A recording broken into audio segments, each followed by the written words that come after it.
Good evening. This is Eric Conti, Superintendent of Schools. I'm here for the week in review for the week of January 28th. I'm joined tonight by Ray Porch, our Director of Diversity, Equity, and Inclusion. We're going to start with a COVID protocol reminder. We received and distributed the take-home test for staff this week. Staff should begin rapid testing before work on Monday, January 31st, as part of the Department of Elementary and Secondary Education's survey testing program. If positive, please stay home and isolate for 5 days. We sent out the form for families to opt in their students to this new program. Even if you have already given your consent to have your child or children participate in the former Test and Stay program, this new at-home testing opportunity is voluntary, and only those who opt in will receive tests. I just want to restate that. You will need to opt in to this new protocol. Your prior consent does not apply. We will add the opt-in link to the bottom of this transcript, which will be posted on our website. Please click on the link in the language that you need to read the survey. We are scheduled to receive take-home rapid tests for students who have opted into the program next week.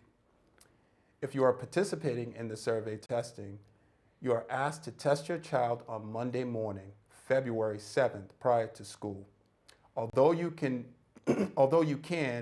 not need to test your child if they have had COVID in the last 90 days. We have heard from some medical professionals that the latest variant can break through and reinfect during this immunity period.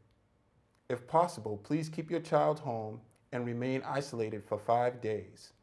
We will provide a link for both staff and families to report positive test results. We do not need to be informed about negative results. With consent, we will continue testing symptomatic students at school before sending them home. If you have questions, please contact covidconcerns@bpsk12.org. For the before and after school program, again, although overseen by a different state agency, we are following the same school protocols in the after school program. In other words, we are no longer contact tracing to identify students who need to be quarantined. We will be sending symptomatic students home. Now on to the Fox Hill Warrant article. We will be asking town meeting to support our next step in the state's process towards a new Fox Hill school. The State School Building Authority requires the town to accept their enrollment projections in a town meeting vote to authorize and fund a feasibility study before we can continue on their 7-year timeline. The $1.5 million request will allow the school district to hire an owner's project manager and a designer to study our programs and our building site to determine possible options and potential costs. Without this funding, we are not able to continue onto the Phase 2 feasibility module, and therefore not eligible for the additional state funding for the formal design and construction phase of the project. We're hoping town meeting will support our request. On to the snowstorm, the impending snowstorm. We are aware of the impending snowstorm predicted for Saturday. We will work closely with Burlington DPW to check on the condition of the roads and schools for Monday.